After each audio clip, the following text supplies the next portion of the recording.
without fully repeating the derivation, I can remind us what was going on here. We're doing mechanics in 3 dimensions now, after spending a lot of time in 1 dimension. So we have the cycloid,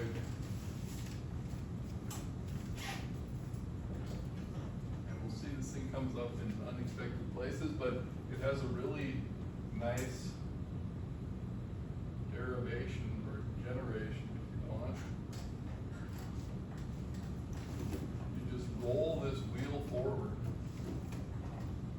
and this point here on the bottom, you know, as it rolls forward, I'll indicate the angle theta, but this point here will describe this curve.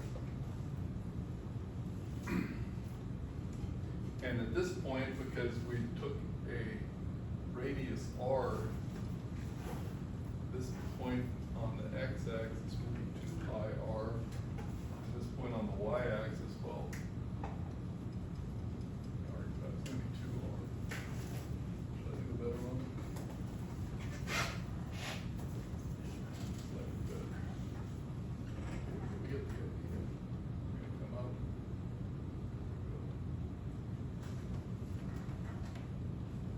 And if we were to keep rolling, going that way. So that was the cycloid. This was 2r. This was 2 pi r. If you're just interested in it geometrically, then you can just use the cycloid generated by the unit circle. But if you're doing dynamics, then you want to have a dimension here as well. So either way is useful. So we generated that thing. We found that x was r theta minus r sine theta, and y was r minus r cos theta. So what we have is a parametrization of a curve, something we want to be able to deal with. This is a parametrization.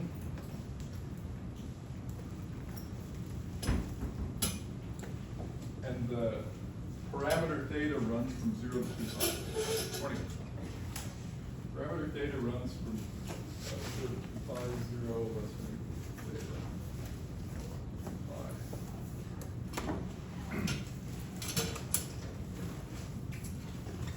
So what other curves do we know by way of a parametrization? The circle itself, we have parametrization, so yeah, we'll turn to that. So a nice thing to discuss at this point is the length of this curve here. Okay. So the length of this curve is clearly greater than 2 pi r, but what it is, since it's curved here, is not something you can guess. Anybody know it? Or picked it up somewhere randomly? We're going to calculate it. But anyway, calculating the length of the curve in general, a curve in 3 space, the general case you want to have a parametrization,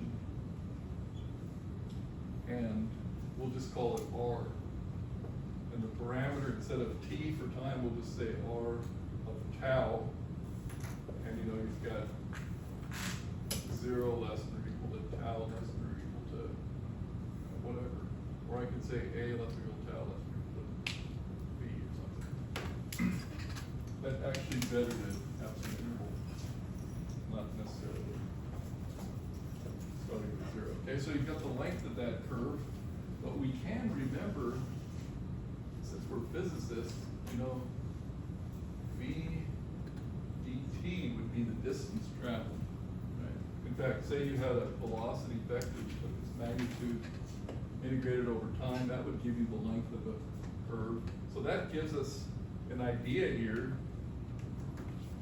Namely, we'll have the length of the curve will be the integral of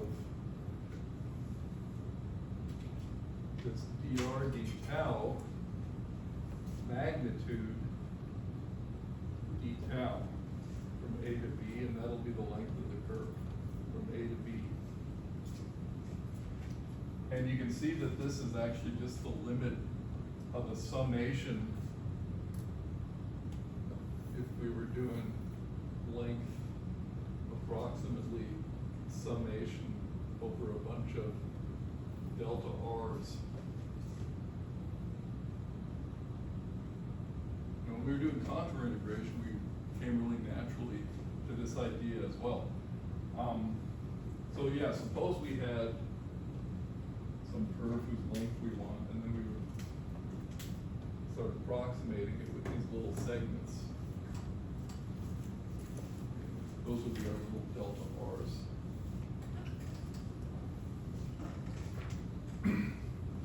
And as we made those finer and finer, this little polygon would turn into the actual length of the curve. And if you see what we have here, you cancel the details right there. You take those. Okay. So there's the length of the curve. And I'm going to apply it to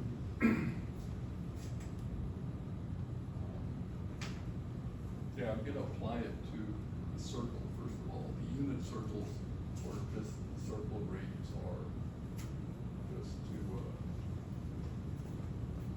give an example.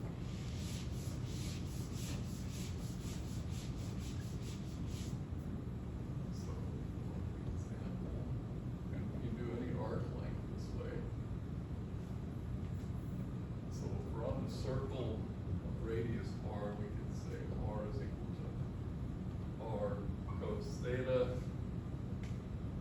R sine theta, right? We've done that before. I'll just put this here just for the record. R theta, okay, X and Y. So now we take dr d theta as our parameter. Tau here is theta. We get the vector minus R sine theta, R cos theta. So that's a vector. The next part of the rule is we need its magnitude. And the magnitude, or tau, is the square root of the vector dotted into itself.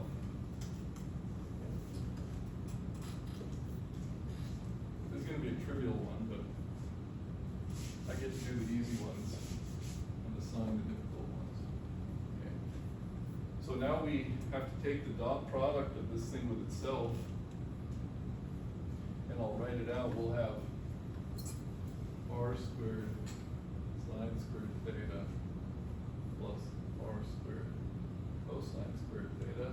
That simplifies to R. I'm following all the rules. And now the arc length, any arc length along that circle is just R d theta, A to B. And if we do, so I'll call that L sub AB. And of course the circumference, I'll call it C, is going to be R times 2 pi. So for the trivial example, this all works out, but you want to remember these steps, okay? So your first step is you have to have a parametrization. Second step is you find this, this isn't a velocity because we're not talking about time, it's a tangent vector. So this dr d theta, as I mentioned the other day, is this vector. Okay. And when we take its magnitude, and integrate over that parameter, then we get the length. So that would be your second step, and your third step is to form the magnitude, at which point, and you're generally going to have some function there you have to deal with. And at that point, you can integrate it up. So of course, we want to do the length of the cycloid, which is that mystery, but I'll do one more, right? So this is circumference. Okay, so this should make all the steps clear, and they're geometrically very clear as well. We're going to return to the cycloid in a minute, but actually one related to this. And I'll even put it on the homework. So homework, we'll do the helix. So the helix, we're going to have R, and we will have I'll use letters A, cos theta, B, sine theta, but now we're going up in the Z direction as well, okay? So I've got X and Y, and I'm sweeping around like that. So that's the idea. So what we're going to do here is that's supposed to be a B, that's getting ahead of the game. This was supposed to be A sine theta. And then we'll take B times theta. And that'll be in our Z direction, and that'll get us sweeping up in the helix, and we want to find the length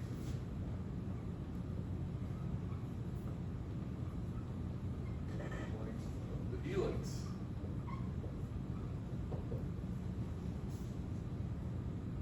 And you can choose, say, 0 to 2 pi. Good enough, one complete turn of the helix. This is only slightly less trivial than this one, but it's good in that it has a limiting case. B goes to 0, you can circle again. What about B goes to infinity, or A goes to 0? Then we'll turn it into a straight line, essentially. Good, so we'll do that one. And the one we're really after now, and I'll put it on the homework as well, but we'll get started on it, is the length of the cycloid. Like I said, this one you couldn't guess, couldn't remotely guess. So let's put the cycloid up here again. And since we're just doing geometry, we'll just do the cycloid. R is equal to theta minus cos theta. I'm sorry, sine theta. Minus sine theta, 1 minus cos theta.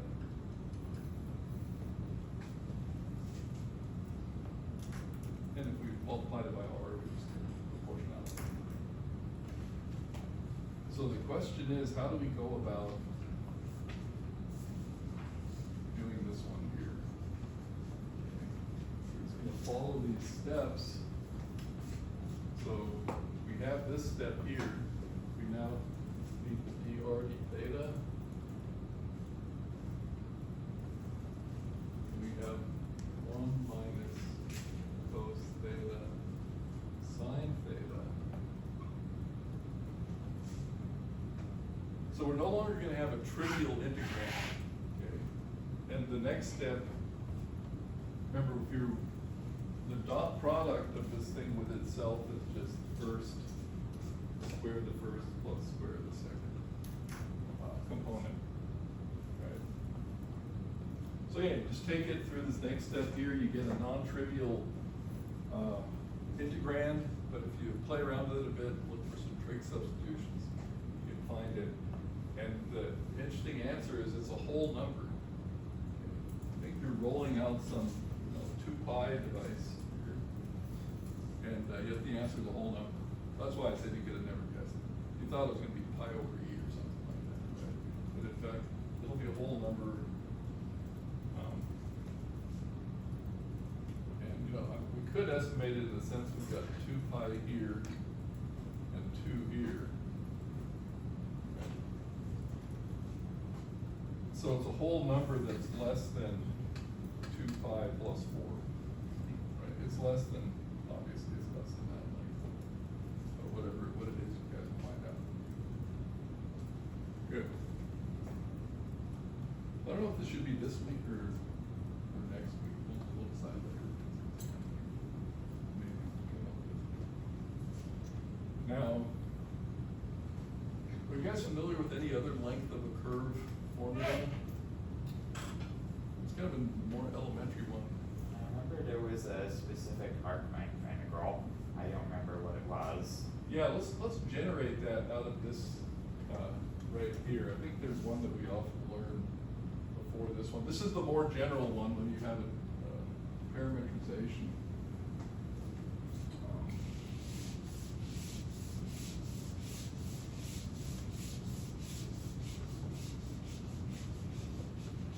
This one's useful. You could have a curve that loops around itself and does stuff that no function does, right? You could have a curve that does some pretty wild stuff.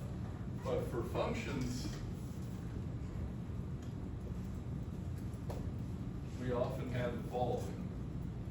So we had x and y, we had some curve y equals f of x, and then we would construct sort of a dy dx, you know, and we would say dl squared equals dx squared plus dy squared. It's actually good to know these derivations. So we can say dl squared dx squared plus dy squared equals 1 plus dy over dx squared dx squared. And so your L would be the integral of this dl, and it would have been the root of 1 plus dy over dx squared dx. That's probably the one you remember. Is that possibly one you guys have seen before? Yeah. So does this one fall? This one should actually follow from the more general rule. And it does. So I'll just put that as a note. So yeah, this is the one that we learn first usually. Because it's so intuitive for the derivative.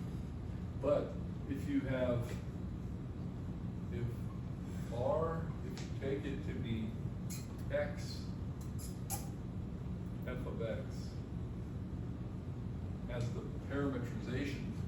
Okay. So that would be my curve, you know, I would have x f of x, right? And I'm running through x from left to right, right to left. If you do that, then your dr dx is 1 f prime of x, right?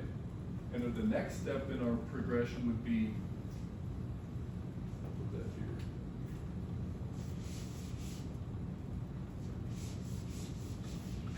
The next step would be magnitude of dr dx. Right, so magnitude of that vector would be the root of 1 plus df dx squared. Right? So that's where that comes from, and then you integrate over. So it actually does fulfill the same rules before. Okay. Good. So those are, that's enough about the lengths, and you guys will enjoy the cycloid there. And that identity is actually pretty easy to use. Pardon? It's a hackable identity, right? For the cycloid? Yeah. Could be. There's more than one way to do it. But yeah, it's not hard. Good one. Okay. Want to say more about the cycloid now. So we've got length of the curve, that's important.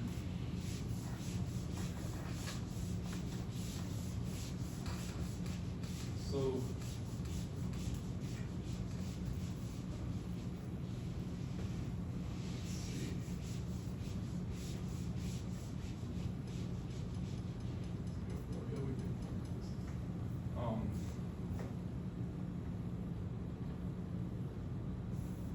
how about the inverted cycloid? So the inverted cycloid is if we just reverse the y, put a minus sign in front of it, okay? And this is something that is interesting dynamically for something that would be rolling back and forth in it, or sliding back and forth in it. So you have the inverted cycloid, and we'll go ahead and make sure it has dimension this time. So we'll have r theta minus r sine theta. And this one will now be r cos theta minus r. So now it has, this is 2 pi r, and this is negative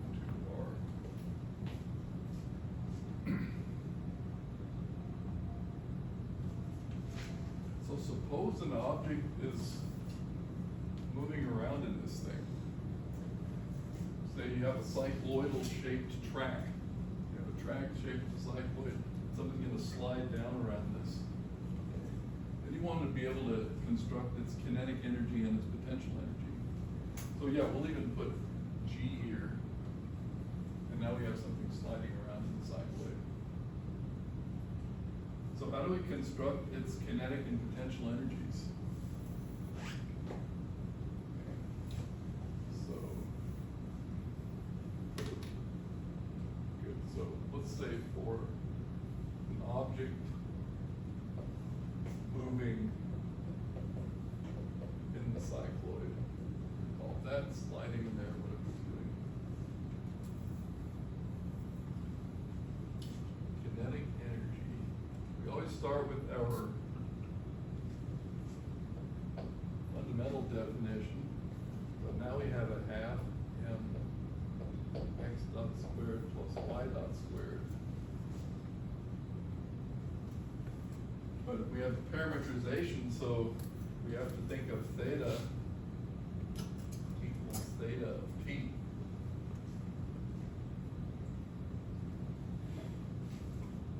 So the x dot, we get r theta dot minus r cos theta dot. There's a lot of chain rule happening in these things. And your y dot is equal to negative r sine theta dot. So when you square those and sum them up, you get a little more than you have been accustomed to. Should we do that, or should you guys do that?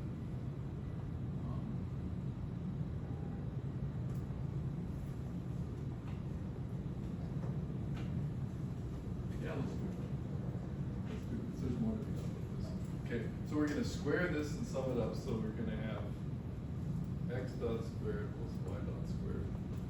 We're gonna have r squared theta dot squared minus 2r squared theta dot squared cos theta plus r squared theta dot squared cosine squared theta plus r squared sine squared theta.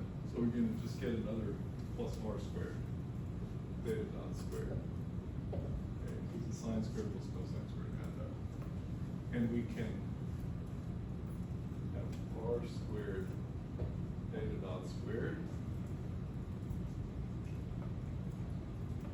And we have two of these. So we can have 2r squared theta dot squared, 1 minus cosine theta. I'm going to write the energy of the object that's sliding around in here.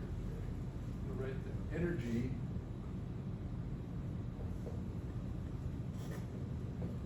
equals kinetic plus potential energy.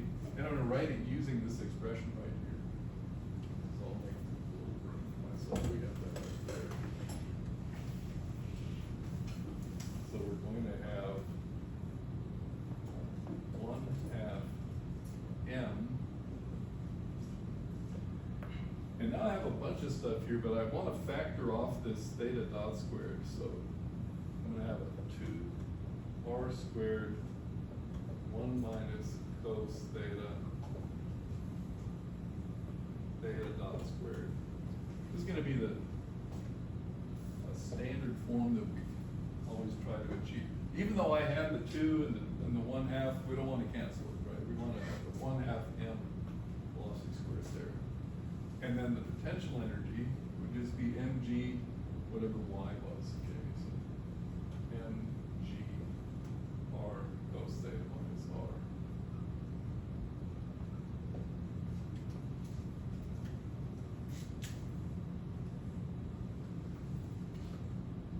Okay, I have an idea for a great problem here. This looks pretty complicated, and actually we're going to deal with this next semester in Lagrange mechanics as well. It's a nice expression here, but it does look a little complicated. How could we make it simple?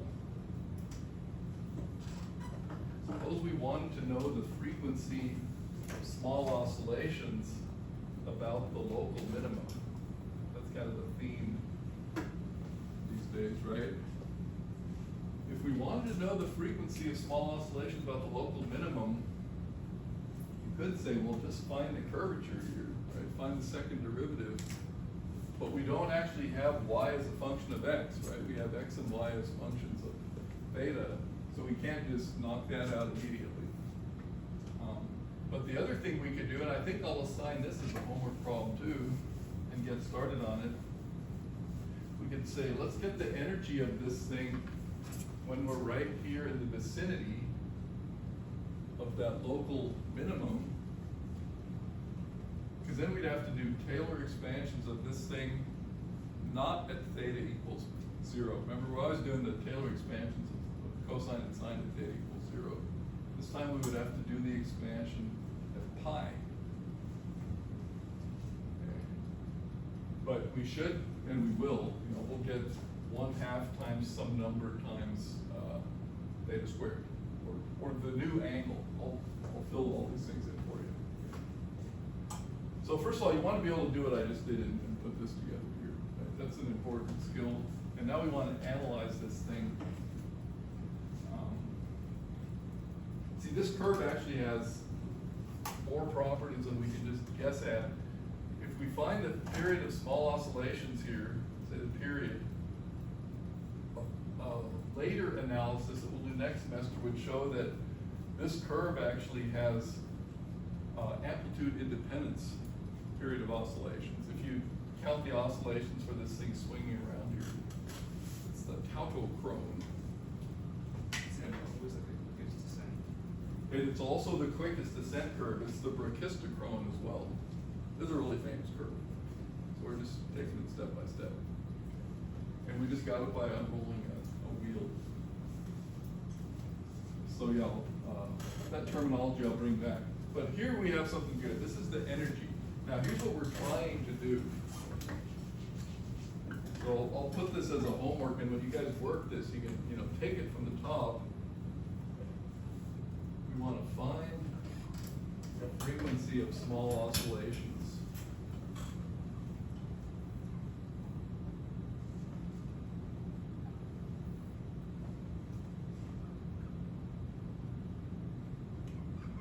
About the local minimum at where? Well, at r times pi, right? At x equals r times pi. So here's what we're after on this one. Again, we erase this stuff here.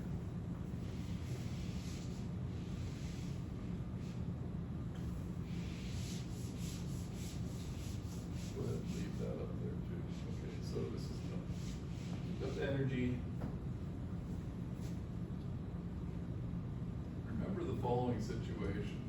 We have x, y equals f of x. And there's x0. We have different ways of finding the frequency of small oscillations.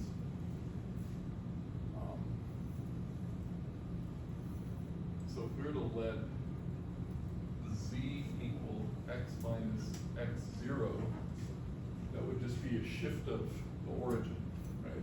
I'm using z as just another letter. That would be putting the new origin. If we want, we put it right there.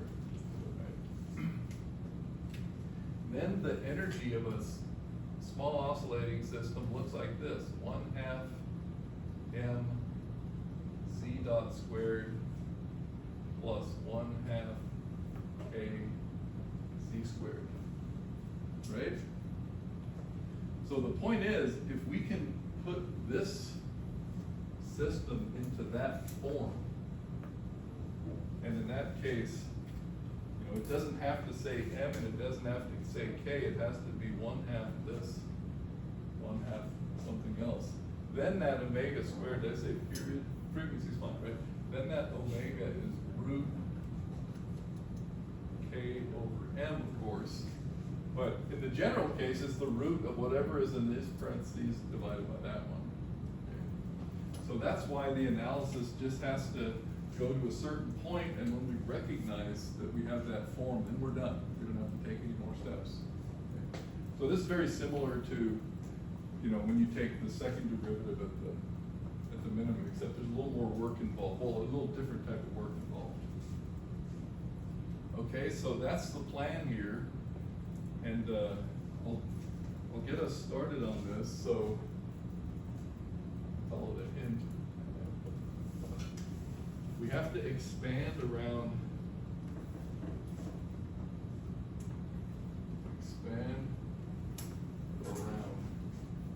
beta equals pi. So our expansions, and we need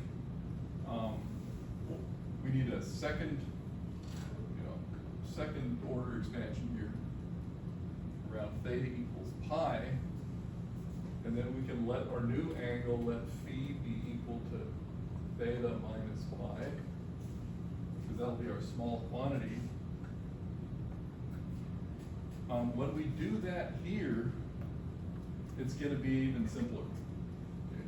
Here, the expansion doesn't really, so this is the potential energy. Here, the expansion doesn't really have to occur. We actually just have to evaluate. Because what's cosine of pi? Cosine of pi? -1. -1. So then you'll have 1 minus -1. And you'll actually be done. So this is for the potential energy. So here, evaluate kinetic energy at theta equals pi. So the expansion is done over here, evaluate it right there, and that will be for small phi. The thing is, see, if you take phi small, you're always close to pi. Okay, you're always close to pi. And that's the end of that particular calculation. So expand potential energy to second order.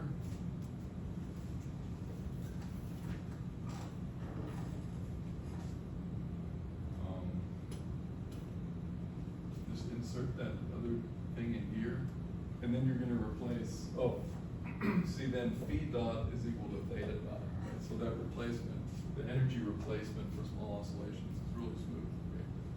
So it'll be something phi dot squared plus something phi squared. And you have it in this form, and then you got your small oscillation frequency.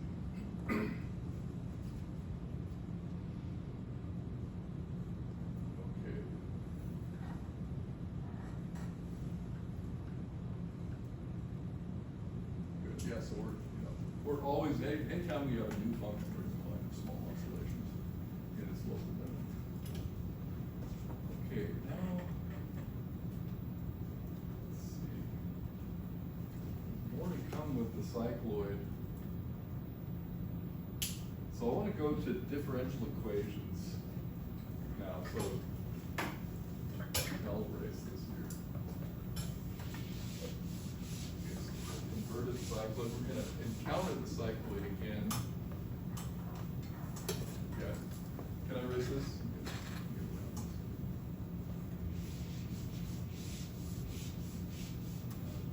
So yeah, we were going to do dynamics in 3 dimensions.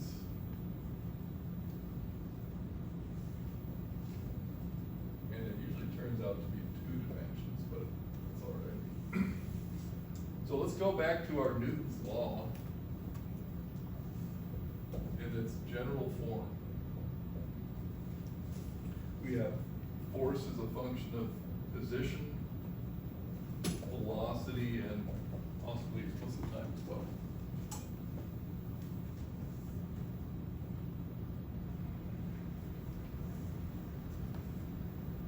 So what we're headed towards is just forces that are purely a function of position.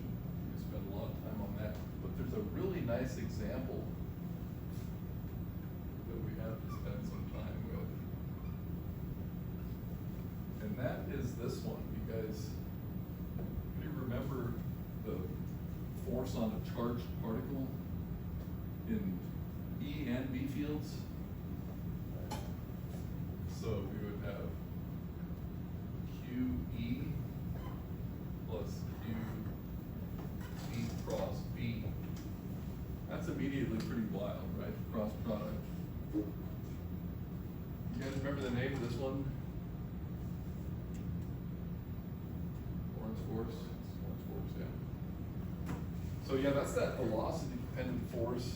This is just the electric field, charge of particle, velocity cross B. And I guess in keeping with my nomenclature up here, I could put the R dot cross product with B.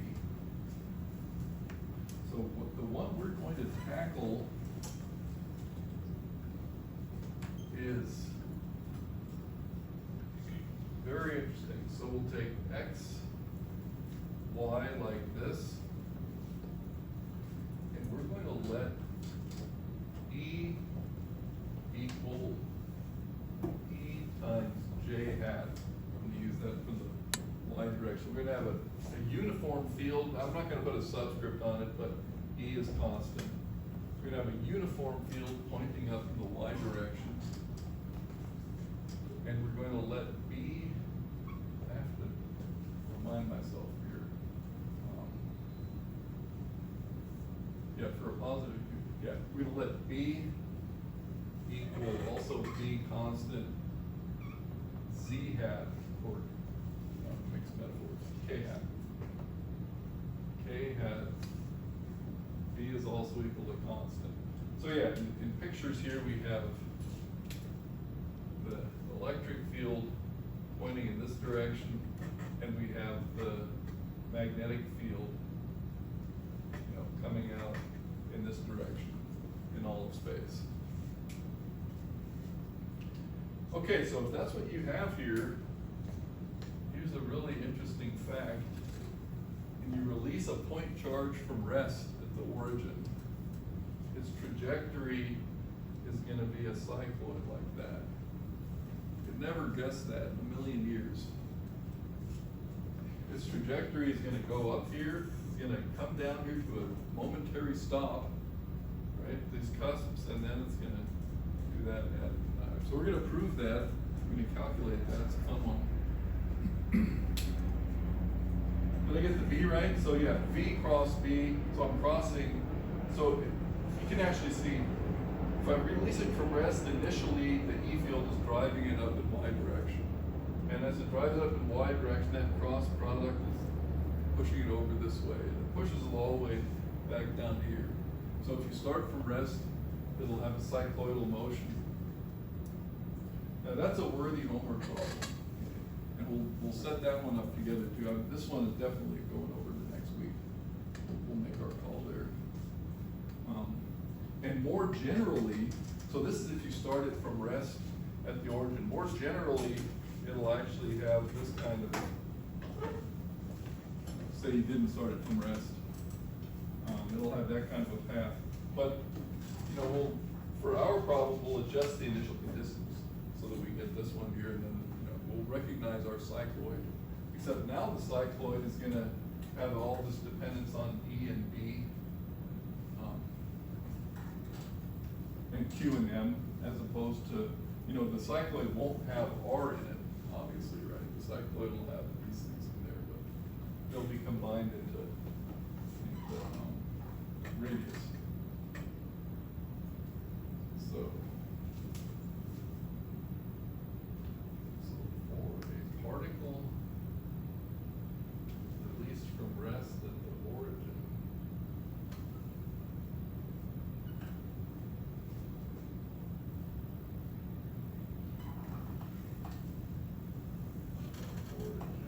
and we'll say charge is going to be positive. Obviously, we can do what we want in that regard. But we'll take positive charge. Motion is cycloidal.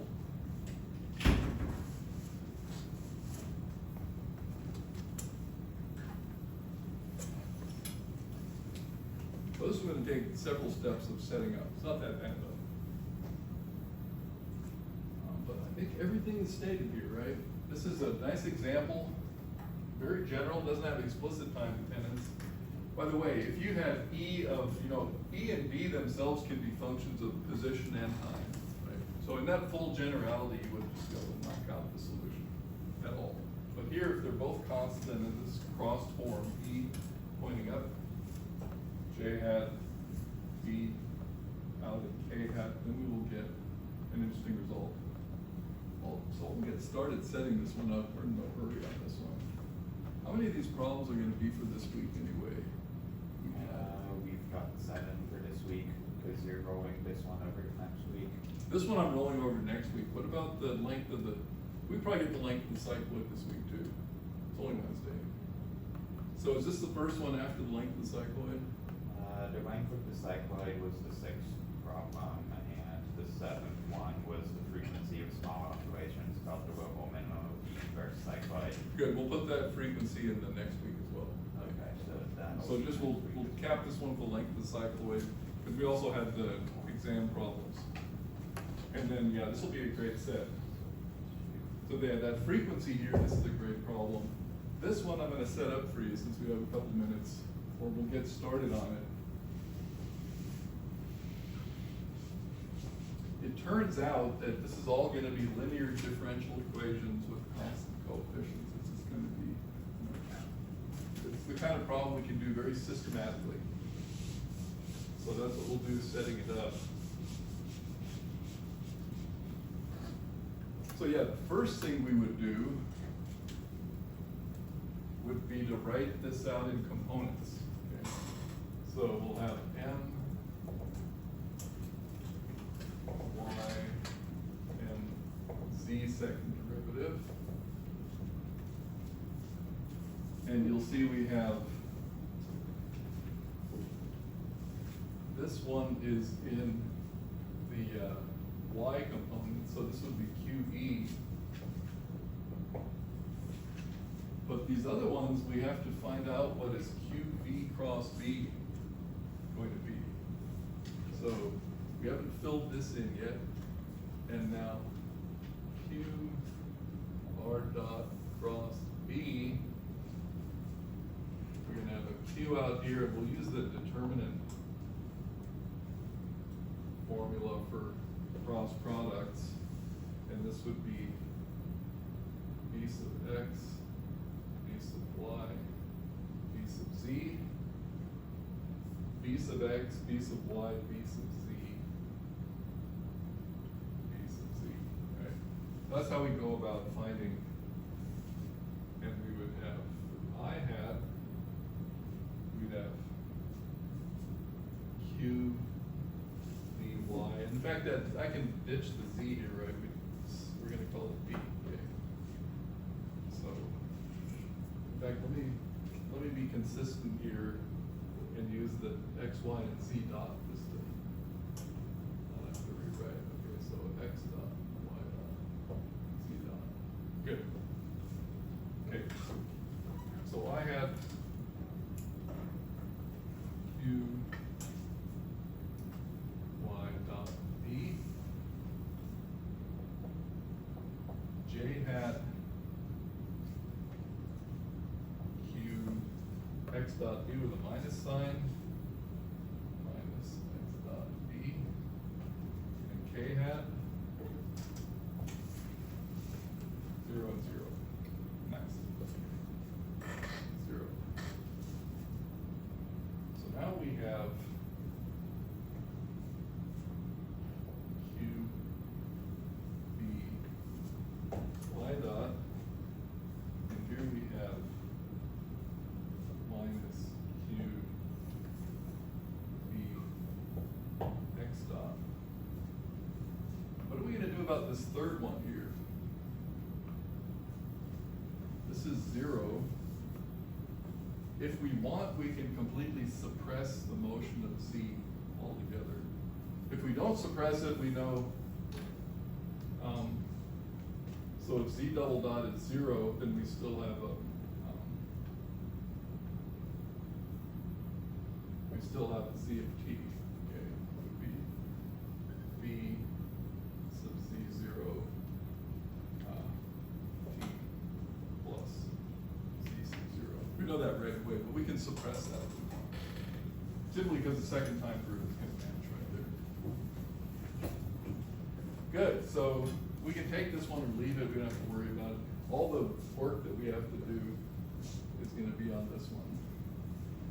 So that's where we'll leave it for today. We can talk a bit more about this one on Friday, and that'll be for next week. Good.